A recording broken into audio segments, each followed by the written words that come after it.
Emily and to Sue who just joined us.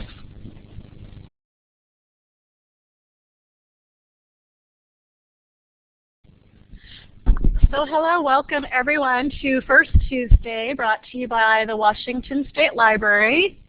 And we are very pleased to see you all here today in Illuminate. If you are having any problems with using Illuminate, please send us a chat message, and we have Jeremy Stroud here who can help out with any technical issues. And your facilitators today are Carolyn Peterson from the Washington State Library. Did you want to say hello, Carolyn? Hi, glad to see you all here. I know you're going to have talks from Martha, so welcome. And I'm Jennifer Fenton. I'm the CE Training Coordinator here at the Washington State Library. And our technical producer, who many of you have already met, is Jeremy, and he is available to help you out if you are having any issues hearing or seeing what's happening. Okay, so that brings me to introduce our presenter today. We are very pleased today to bring you a summer reading preview. And this presenter is known to, I know, many of you. Martha Shinners has worked at the State Library now for almost 10 years, I think. And she is on the Collaborative Summer Reading Committee, which she'll be talking about. And she is the one who gets into your hands the materials for summer reading at your library. And they are beautiful, bright, colorful graphics this year. And so please welcome Martha to talk about summer reading. Welcome. It's good to have you all aboard. This is the first time actually I've taken the time to go through the manual and the disc, because usually it just comes in and there's so many other things happening. So it was a good adventure for me as well. Manuals by now, and the only advice I can give you is to take some time to go through them and plan. Okay, so okay, I forgot how to go to the next slide, ladies.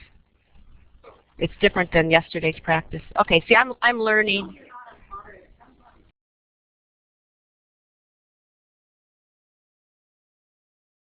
Sorry, ladies. Oh, back slide. What's happening?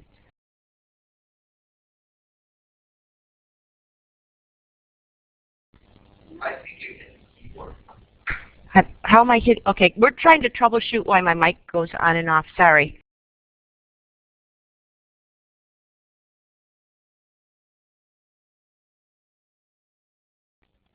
Okay, I apologize. My mic keeps going on and off, and we think we've figured out why. So hopefully we won't have to stop again. I apologize again. Okay, so this morning I'd like to do a short introduction. I think I need to go back a slide. No, okay. We're okay. Go over the how the Collaborative Summer Library Program works, do a quick overview of the manual, the DVD, and the website, and then leave some time at the end for questions and sharing. So to figure out who we all are, we're going to ask some simple questions, and Jeremy will help with this. Oh, excuse me. Hang on. Okay. Oops. Okay, so any of you who are going to be learning how to do this, I'm a good model. I haven't done this for probably a year. Okay, so we're trying to find out what kind of library you work in. So if you work in a small independent library, you would go to the left of the screen and click on A, and it will put the A by your name. B is a medium or large standalone library. C is a small library system. D is a medium or large library system, and E is other. So if you work in a tribal library or you're here as an after-school person who's looking for some tips, please type that in chat or put the E in.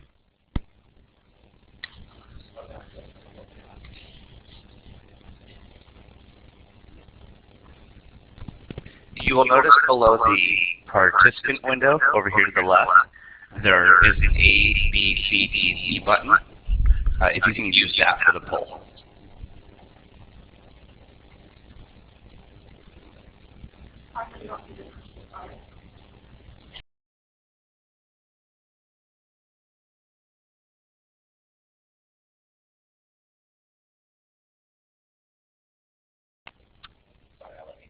Okay, so this gives us a graphic demonstration. 31% are from small independent libraries, so great.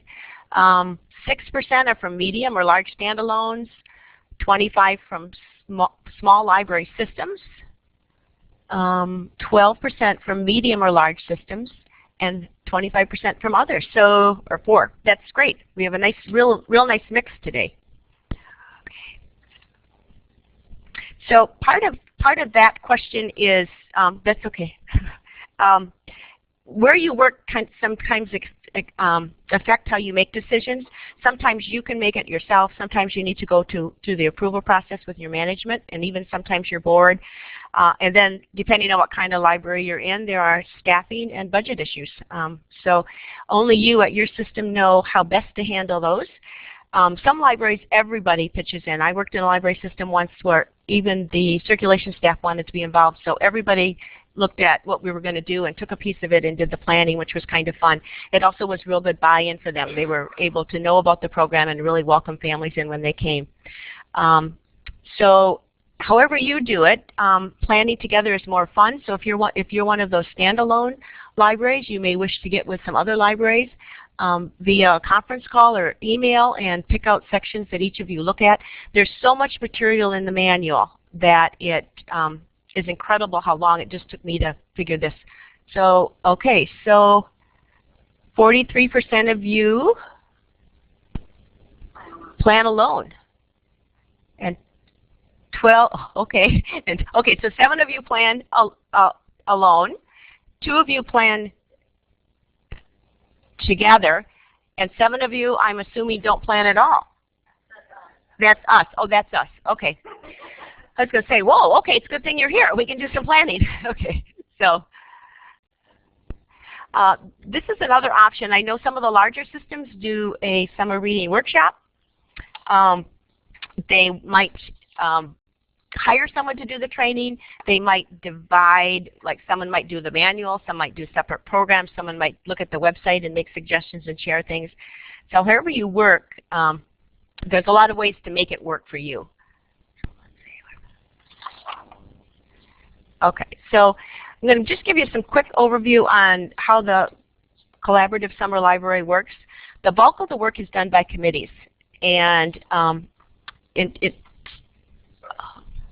okay, so there's lots of committees. There's an early literacy committee, which currently is an ad hoc committee. They're going to offer another program online this summer, and depending on how that's received by the participants of the program as a whole from every state, it will become a permanent committee.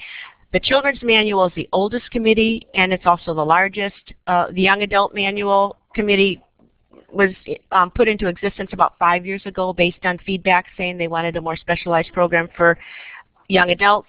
The adult is in its 2nd year as an OTAC committee, and when we do, we have a survey to go out, and when that's done, a report will be to the board, and we're pretty sure that that will also become a standing committee. There's a membership committee that actually started out getting new members in, but as 49 states now belong, that membership committee has morphed into an organizational handbook committee that looks at bylaws and makes sure that the policies are going as written down.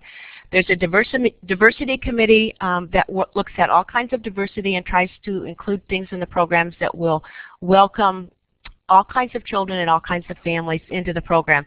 So every year this is a committee that works really hard at the annual meeting and then does a lot of follow-up. Marketing and PR, usually we had to market to our audience, but we have so many people in it now. I think marketing is going to morph more into providing advocacy tips for you and how to reach out to community and get them involved. So as the committees kind of fulfill up a purpose and the purpose goes away, it morphs into something else. Budget and finance has the least amount of people, but they do a great job. The vendor committee works closely with the vendor in choosing the incentives.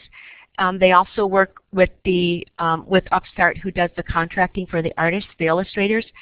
The website committee works really hard. We have some new people running it, younger, and they have a better sense of what's available, so that's been really good for us. And then rules of use, which arose out of all the copyright issues that have started to happen. So the committee chairs and many members of those committees meet at the annual meeting in the spring. There's always a 3-day meeting in the spring, which is where the bulk of the work gets done. And then the rest of the work is done via email or phone conferences. But there are committee members who have never been to any of those meetings. So if you're interested in the committee, there's some information at the end on how to join. The Administrative Service Program is located in Mason City, Iowa, and they provide the technical support for any of the web conference we do and the phone calls we make. They help plan with the hosting state the annual meeting in the spring. They just kind of coordinate and do a lot of follow-up, and they're done by contract. There's 3 women there that work part-time on our project. It's a small cooperative library in Iowa.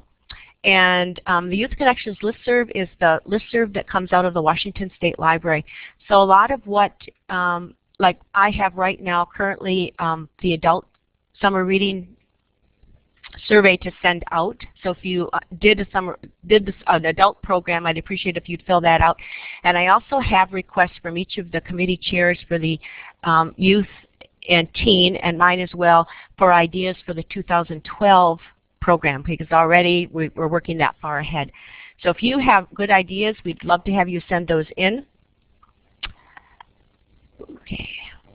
So I'm going to ask one more. We're going to do another poll. Which areas interest you? And you can answer E, all of them, or D, combinations. So if you want to take the polls and do, put your letters in as well. Okay, a lot of you look like you're doing combinations. I think small libraries, that's what happens, that you do it all. Wow, okay, so almost everybody. Yeah, a few more to answer, but wow. Pass, okay. All right, so just one person in our group today does a teen program, or children's program, and the rest is a combination. They do either 2 or all programs. Okay, and Martha, if I might interject, Sue would like to know if you know the theme of the 2012 program yet.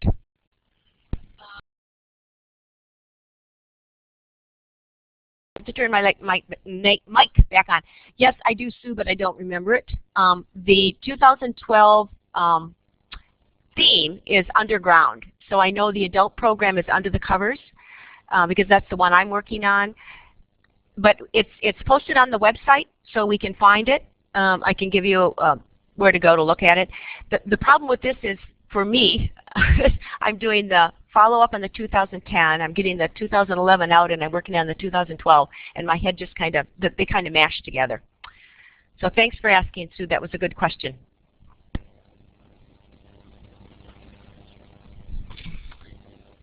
Okay, in the manuals that came out, and I'm hoping all of you have them, there should be a DVD. So I'm asking, have you used it or do you plan on using it? If you have, would you click yes?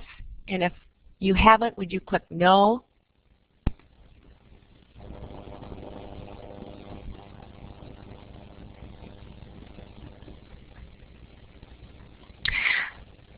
Okay.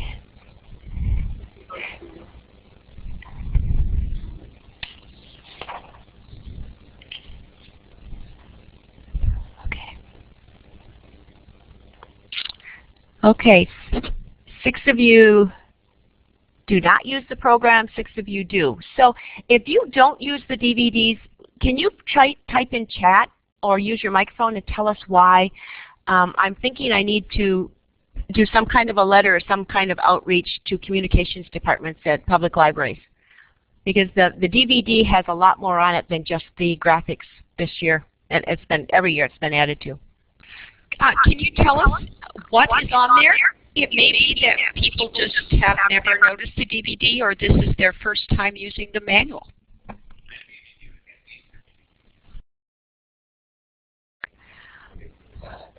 Okay, so Carolyn brought up that maybe people just don't know about it. It's been included. Emily, it's changed from a CD-ROM to a DVD. I had one library this year who emailed me and needed a CD because they couldn't use the DVD-ROM, but they put so much on it, it was a matter of doing it. So the DVD now, and And Geraldine, the first year you've noticed it. Okay, so this year on it, and it's in another slide, I'll try to remember everything on it. The complete manual's on it. So you have all of the manual is part of it. There's also a video on a group from Wisconsin that put together in different languages. I think there's 6 or 7 different languages, and they do nursery rhymes and alphabet and songs, singing and modeling, so you have a chance to use it. Oh, okay, so we're still responding. That's good. So there's a lot more graphics. They've added more plain black and white graphics for those who don't have access to a lot of color printing. I'm trying to think. When we get there, we'll follow it for. Robin is giving us some good feedback. She says that her volunteers are really inspired and like to view the DVD. So that's a good use. If I know many small libraries or people that have to do lots of stuff, your volunteers, that's a good way to use it. Thanks for that feedback, Robin. That's an excellent suggestion, Robin. I think that oftentimes there's people in your communities who will go ahead they like to do it. So it gives them an opportunity. The stuff's so well planned, and it really comes from practicing librarians, so we know it works. It gives them a chance to be successful and to provide a really great service in your community. Okay. So this is a bit of an overview of the manuals and DVDs. Like how do we get them there? What goes inside. So at the annual meeting in the spring, we've already done the brainstorming on 2012. So when we go next year, we'll be working on the 2013 program. And each of the committees meet individually, and then we get back together with the large group. And there's 49 states in it now, so some states send 2, some send 3. So it's a pretty large group of people. And they kind of brainstorm chapter headings and ideas, and those are recorded and then go to the oh, okay. So Jeremy just pointed out that Jennifer asked a really great question. Are there any barriers to using the media? So that would be nice to get back. So the theme is for 2012 is underground. And then Patty Sinclair, who is the editor, puts all of those ideas together, and she sends them to each of the state reps. So each state has one official rep. Usually it's from someone from the state library. There are state libraries who do not have staffing, so it's someone usually from a large system who represents and votes from that state. Those come to me, and I send them out to everyone in my state and say, these are the program ideas. If you have any ideas, and you send them directly to Patty. And then that kind of feedback really keeps it current, and it keeps the people who are using the program involved. So if you have ideas, that's great to do.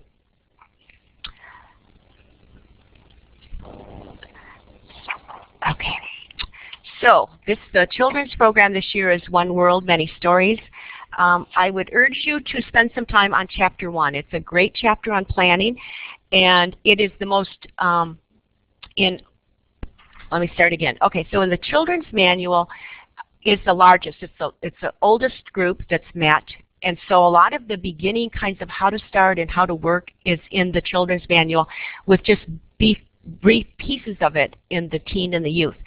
So it'll give you like examples on goals and objectives, how you set those, how to bring parents into as partners, how to plan for different age groups, and then there's lots of tips on including children with disabilities, how you use volunteers if you have volunteers, what kind of incentives to get, how to do scheduling, how to plan. And there's a great map or a calendar that's in the DVD, and it's also in the manual, that is for the whole year. So it lets you plan and record so you have an overview of what you're doing for the year, which I think is a great idea. It's very helpful for me. Chapter 2 is on promoting. It has lots of and then there's a lot of reproducibles. So you've got flyers, bookmarks, slogans, borders. They're available in the paper manual, but they're also available on the DVD as well. Martha, may I interject? In terms of if you've got a small community radio station, do they have on the DVD an already pre-planned announcement for radio? The PSAs are in planning, and we'll talk about that a little later on. When you go to the website, you'll know that it's transforming from the 2010 to the 2011, because a lot of this is still in process. we work really hard to get the manual out because people said the sooner they get it, the easier it is to plan. I know the first year we joined the collaborative in 2004, we didn't get the manuals till the end of December. So the fact that they come to us in September and we can get them out by the first part of October gives people a lot more time to plan. On the DVD, and it's only on the DVD, it may go on the website, I'm not sure. It's the foreign language helper videos, and I find part of it very irritating, but you may not. So it's for all people. But I loved the Spanish one and the African one. So they have native-born speakers doing a short presentation, and some of it's songs, some of it's nursery rhymes, some of it's just counting that you can actually do with your kids. And it helps because the pronunciation is there, the spelling of the words, and it makes it easy to do. So it's kind of fun. There's also literacy tips throughout. So the box, like you see, talking about books, helps children build vocabulary and develop narrative skills. That's peppered throughout the youth manual based on feedback of actually incorporating some of the early literacy tips from Every Child Ready to Read. Okay, so the teen program, a couple changes this year. The manual's not as large because a lot of that pre-planning and scheduling stuff is in the youth program. They've added this wonderful Chapter 1 on teen brain development. So this is the top piece. This goes to a full page of text talking about why it's important to work with teens. And I want to tell you, in the teen manual, Tracy Redstock, who is Liberty Lake and is our KS representative, is actually listed as a contributor. So if you send in an idea or you offer some good suggestions that your name gets put in the manual. So this year we have two. We have Tracy, and we also have Emily Dagg, who's in the adult program, but they list you at Everett Library in Colorado, Emily. So they haven't got they've moved you to the right library, but not the right state. So what they've done is take the external and internal assets, which are the 40 developmental needs from the Search Institute that identified what things young children need to grow up healthy, caring, and responsible. And they've given a category, talked about the asset, and then talked how your library fulfills that asset. So if I were planning a teen program, I wouldn't necessarily share these with my teens, but I think it does a great job at helping convince your staff why it's important to do a teen program, and it also is a good way to get some funding because it shows a real value. I was going to say that if you need to go to a council or funding, a city council or a tribal council or something, this gives the research background for why it's important to put money into this. And so I'm just sort of backing up what Martha already said. And this is actually came from someone in the audience at the 2010 spring meeting saying we need to be able to sell our programs, because this sometimes, part of it is the youth is easiest to do. We've done it the longest and there's more buy-in. And the sense from the team committee, who is very passionate about what they do, thinks there needs to be more team programs. They think it both, and I'll show you the next slide and what they've actually added to their section. They've added these symbols so you can quickly go through the manual and find out what role a teenager will play. So teen advocates suggest you turn as much of the program over to the teens to plan themselves as possible. And then the other one is the cent sign, which means it's either very low cost or free.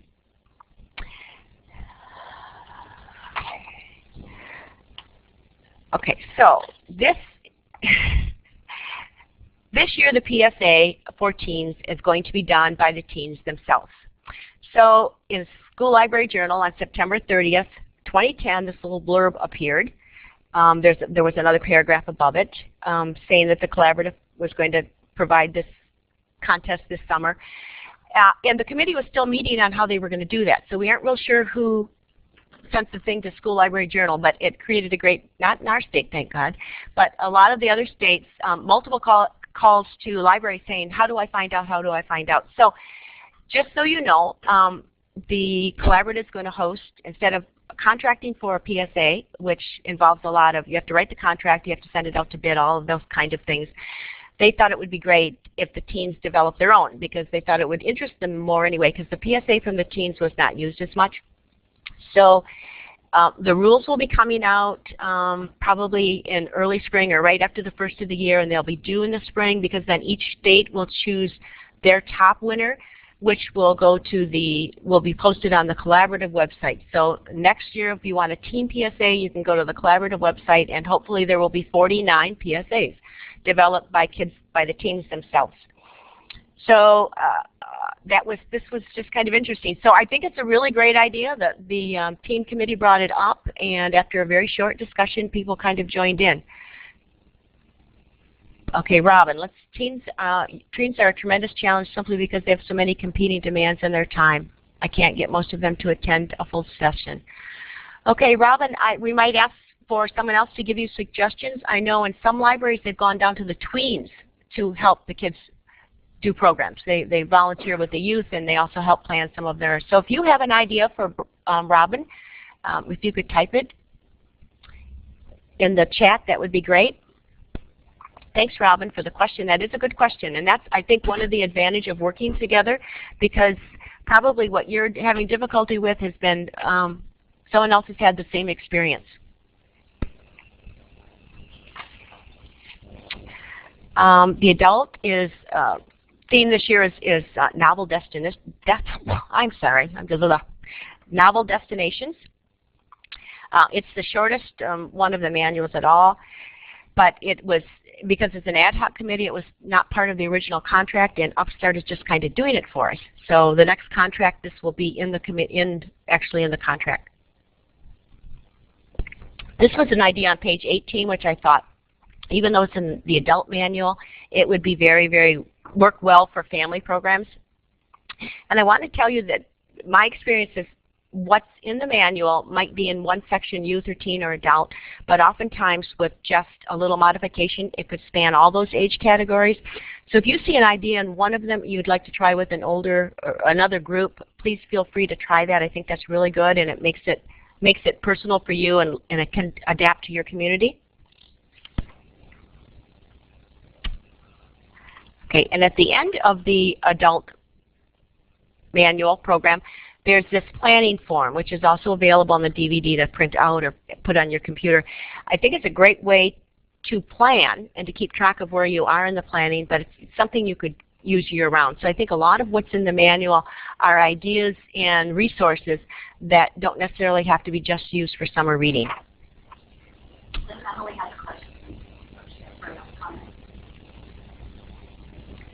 Emily says, we have good summer reading participation from middle school students, especially 12 to 13-year-olds. Once they get to high school, we hardly see them, and I would have to concur that that frequently happens. So, but one way I know that people have done it is to get the high school students to volunteer to lead the programs, and that sometimes is a way to get a group of kids involved, and then sometimes you ask them, once they're involved in the program and they're kind of hanging around anyway, then you ask them if there isn't a program they'd like to put on. And so sometimes that can work. I'll turn it back to Martha. Thanks, Carolyn. I also think sometimes you can get them in if they need to do community service. This is a great community service project that can be done over the summer. So, and I think it is a challenge. They are busy. A lot of them are working and doing lots of other things. So I think you do what you can, and keep trying. So the website is changed a lot. So as more and more people became aware of the website, we started to have real trouble with copyright issues. So what they've done now is moved the website to 2 levels. So what you're seeing is a screen that anyone can sign into, and you only would have access to this yellow toolbar at the top. Okay, so if you're a member, you get this profile. If you see the green toolbar, you have access to all those things, and a lot of what the committees are working on right now will be available from either the downloads, the committee pieces. So if mine has already been, I've already been registered. So if you haven't registered, the screen will open up and there'll be a box you can click in, and you put your email, your name and your email, and it goes to the offices in Iowa, and they verify that you're actually from the state, and then they give you clearance to go in. So if you haven't done that, I would encourage you to do. So what's new on the website, this is brand new. In 2009, they hired a new person to do the web page who knew a lot. Before, it was a person my age, and so they didn't really know what was available. So it is in the development stages, but we're hoping that it provides a forum, which is what it's called, for people to share ideas and what they've done. So we're trying to share more and more and support the really small, isolated libraries, because all 49 states have pockets of libraries which are very spread out and have difficult communicating. They're too far to go away, or they don't have online capabilities to have good conversations. So Emily has asked, do you need to create a new login each year? No. Once you're in, it should stay. You should only have to do that once. And yes, Geraldine, the address is still cslpreads.org. The other thing is they've created an enhanced program request. So if you have a really great idea and you think it should be included in the manual, or you want to see the collaborative offer, you can fill out that form and send it to your state rep, who will present it at the annual meeting. They'll get some feedback. If it's approved there, it goes to the board for approval. So all of these, they've actually created this request form because so many ideas come up, and they want to make sure that the people are going to do the follow-up. So this is a form like this has pulled up the teen program, the adult program, and they're currently working on an early literacy program. So it's some great stuff there. You also need to be able to get into this menu to download the PSAs in video and audio form. So let's see. Okay, so I want to ask a quick question, and I think I know the answer. There is one state who has only provided the DVDs to their libraries for 2 years, Illinois. So their libraries love them. So I'm thinking that that's probably not a good idea. So could you use your poll again? And if you would like just it online, you could say yes. And if you would like it,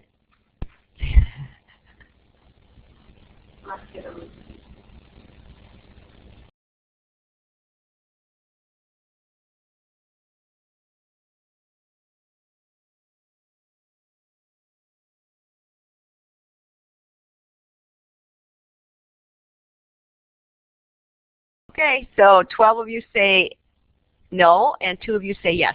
Okay.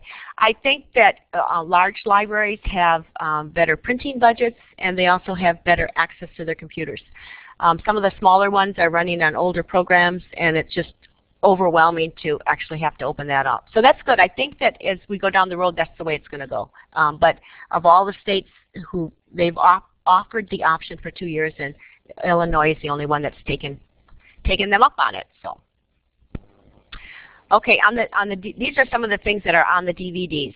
So there's line and color art. So Jeremy helped me yesterday with these definitions, which when I opened up the DVD and I saw all these different JPEGs, TIFF, and EPS, explained them to me. So hopefully that will be helpful for you, or when you try to decide what you want your communication or your printing department to do, for those of you who have really big libraries. Can I ask Jeremy to give some definition? If I'm sitting here and I'm out in Podunk, Washington, and I just want to print it on my printer, or I'm going to take it to Kinko's or someplace to get a color, which file should I look at? I'm a little befuddled even with this helpful explanation. Yeah, I can do a really brief discussion on that here. If you're going to Kinko's, what I would end up using really depends on what the type of image it is. If it's a photo, you're definitely going to want to use a TIFF. It's uncompressed. It'll get you the best print quality, and It will look the best, honestly, out of anything else there. The problem with the TIFF image is they tend to be very large. That's the reason why if you're doing something like a PowerPoint or something with the web, you want to use a JPEG. Those are actually compressed images. It makes a 3 megabyte file down to 600K or something. You know, it really shrinks them down quite considerably, but when it does so, it adds some artifacting in there, which you will get when you print. So that's what I would use in your particular case. Thanks, Jeremy. Yeah, thanks, Jeremy. Okay, and I noticed that Emily said that she would use just the disk. The problem with that, Emily, is that I would have to poll everybody in the state to see what they wanted. So I think for the time being, you're going to get the manuals. Hopefully, someone will use them. Okay, so also on the DV are calendars. They're for planning and record keeping. All the handouts are in a PDF form. The PowerPoint backgrounds, they've created two PowerPoint. There's 3 different versions that you can use for people asked them for taking out to school. They wanted a background done. So this is new this year, and it's available on the DVD. There's a lot more clip art. So we now contract with the illustrator to have them develop some clip art based on the poster. And then there's extra clip art that comes from Upstart. They try to provide stuff in color and in black and white. And then, as I said before, the complete manuals. So a lot there. There's still some more. So the posters are on the website as well, so either in black and white or full color, and they're also available in English and Spanish, and then additional resources. So I'm going to share a really great story right now. So at the annual meeting this year, in my adult committee group was one of the original librarians from Minnesota that put the program to the collaborative together. It was called a cooperative then in the 80s.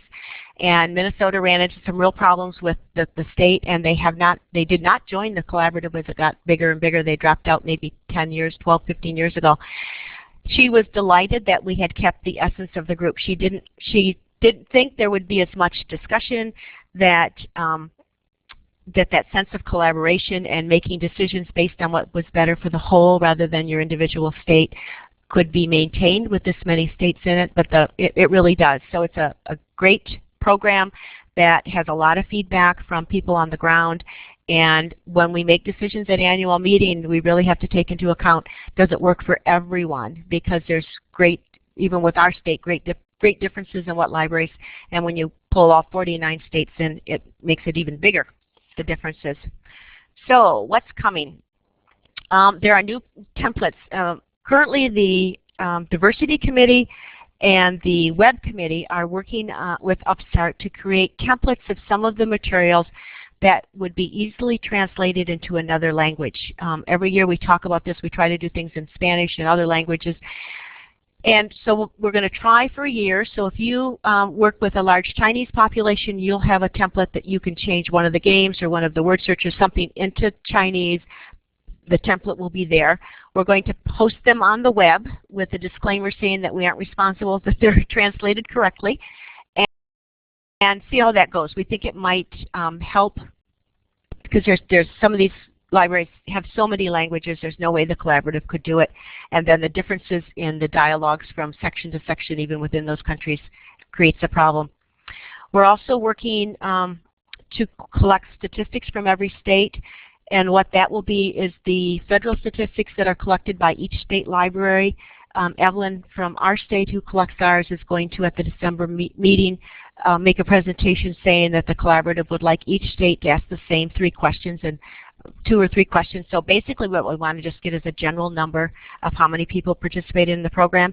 And then we're hoping that at the collaborative level to be able to develop some messages and some advocacy about the work that public libraries do over the summer and getting kids engaged. And then there's new research on the web.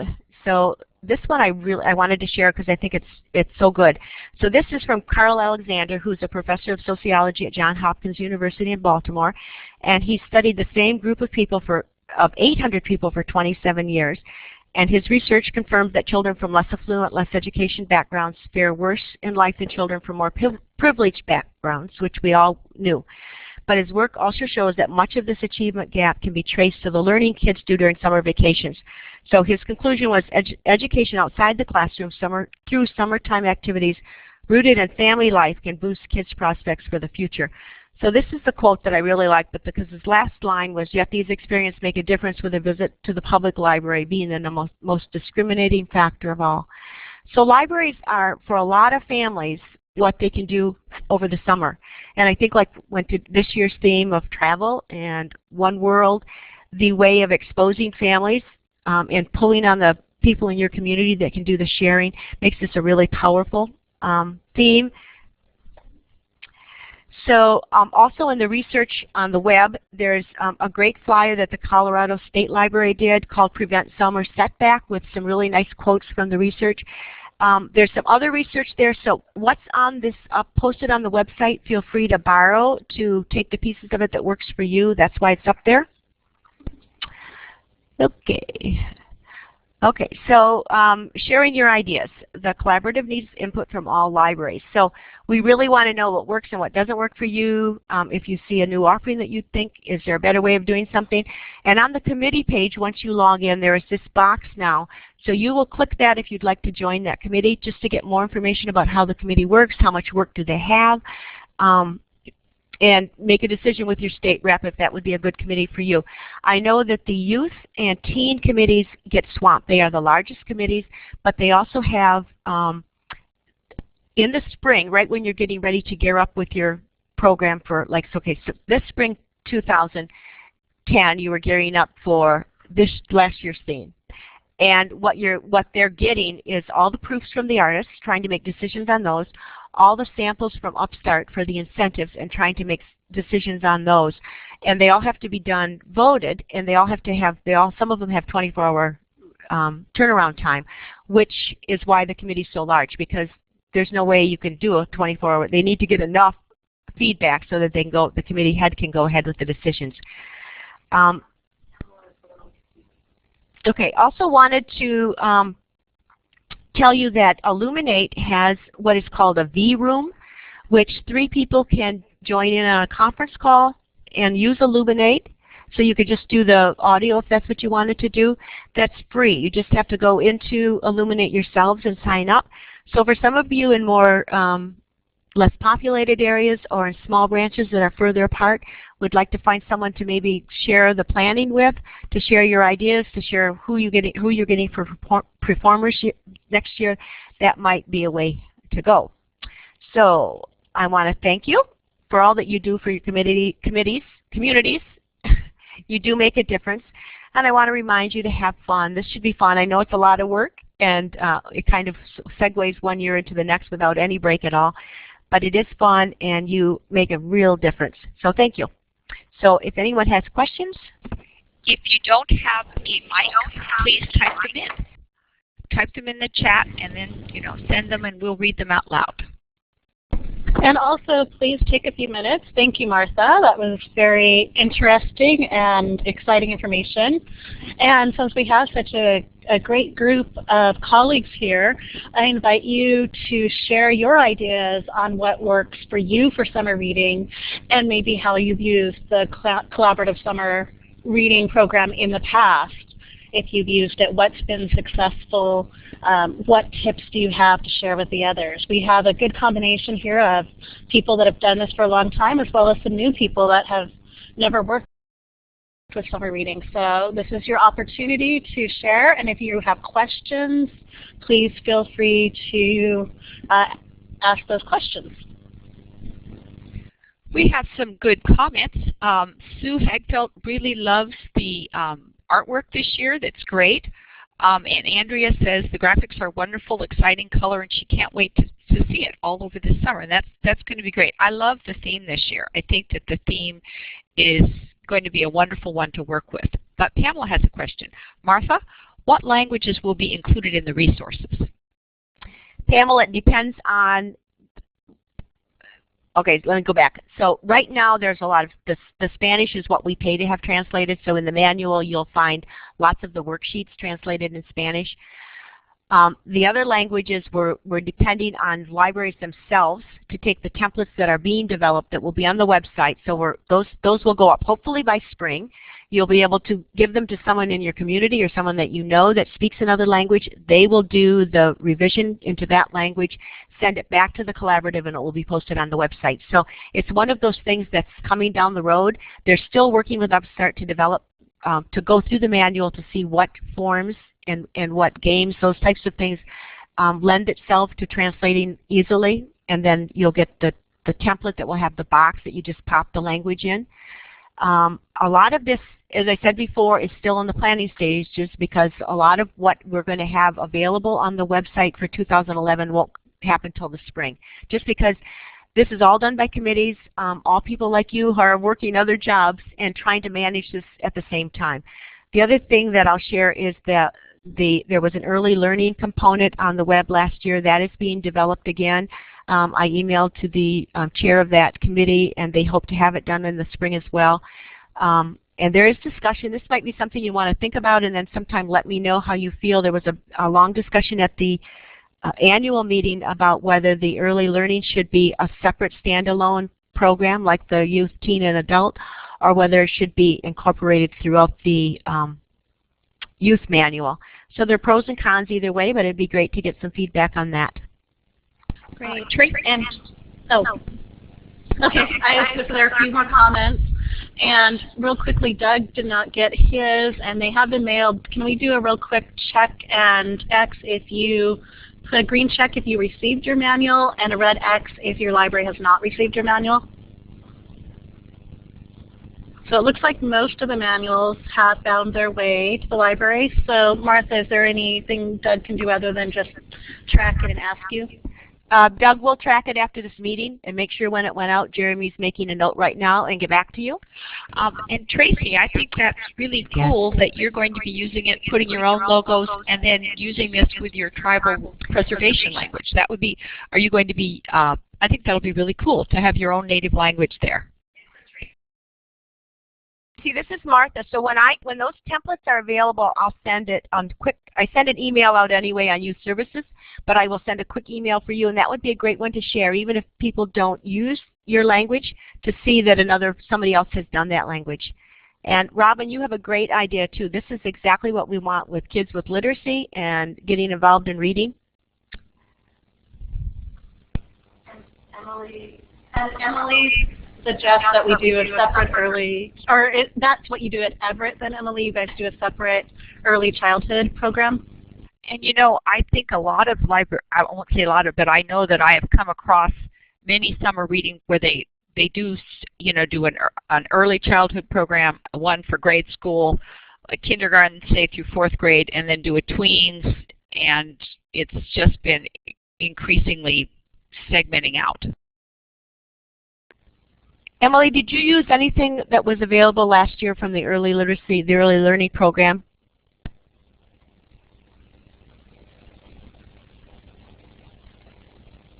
Okay, so Emily, they called their program Read With Me, and her response was it came out too late. Okay. I think that idea of that came about maybe 7, 8 years ago, where all of a sudden it was just as important for preschoolers to be read to and to be included in the family so that they could participate as well, has proven to be a really, really strong aspect, and to let everybody in the family participate. I think to include it into a family program is a very strong thing if you can manage it. That the adults can, you know, everything they read, they can drop in just at the end of the year. Almost everybody can give a certificate to a local restaurant or coffee shop or something, and then just draw for the adults. That's the simplest thing. So it certainly works well. I think the idea of this as well was building on what we've learned in the brain research with babies and early toddlers, because I think the summer reading in the youth manual has always gone to 4- and 5-year-olds, but now we're taking it down lower than that. So, okay. And Emily has a comment here that they used the graphics from the elementary program and adapted that into their early literacy Read With Me program, reading log. That's great to know. And I think that once they've done this program this year and a new contract is done with Upstart, that will be a larger portion of the manual. What right now is it's contracted for so many pages, which is why so much stuff has gone to the web. So that's why you find so much more on how to plan and how to evaluate in the youth section rather than it duplicated in all the other sections.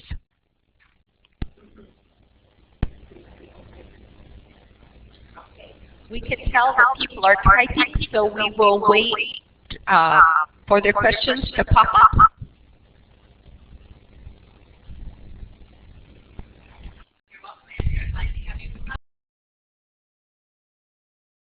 Thanks, Andrea. It was good to have you.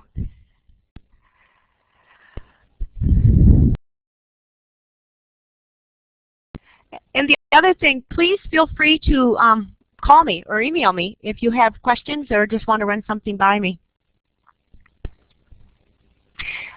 Oh, and I want to share this. Up on the thing is Youth Connections listserv.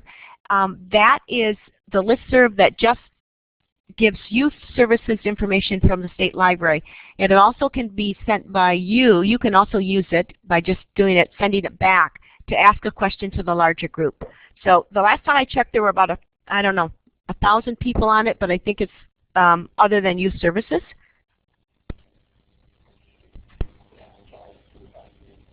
Oh, good, Doug. I'm glad you found yours. That often happens.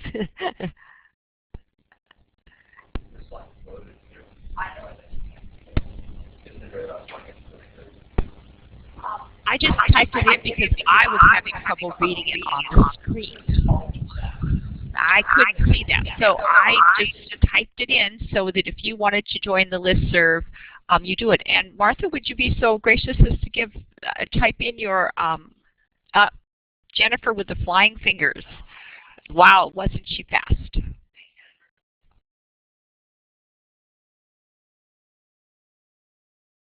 So Jeremy is telling where you can register for all of these things, and it is at the very bottom. You can see where it says youth. I believe it's Youth Connections. She was clapping. Emily was saying thank you, I think. Any other questions? Okay, wait a minute. Here we've got some. Sue says, on the subject of kids losing skills over the summer vacation, we develop a 3-ring binder full of facts on summer reading theme and have a basket of questions from it. The kids pull out a question, use the book to answer it for a piece of licorice. We have great participation from the tweens and teens as well. That's great. There's nothing like food to be an incentive. Okay. All right. Thank you, Robin. Robin says she's enjoyed the presentation and she likes the focus on storytelling because many of her non-readers discover that they are great storytellers. It gives them pride and status within the summer reading program. And there's a lot in the manual this year, Robin, on storytelling. So there's this is a great year to pull in storytellers from your families and your community and the kids as well.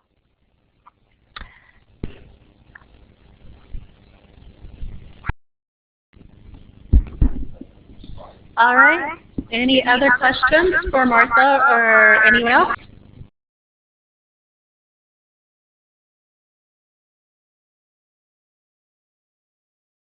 Okay, thank you. And we appreciate your participation. And thank you for your kind hands. And please join us next month when we have Romance Readers Advisory with some staff from the Timberland Regional Library System. Thank you all for sharing and taking the time with us this morning.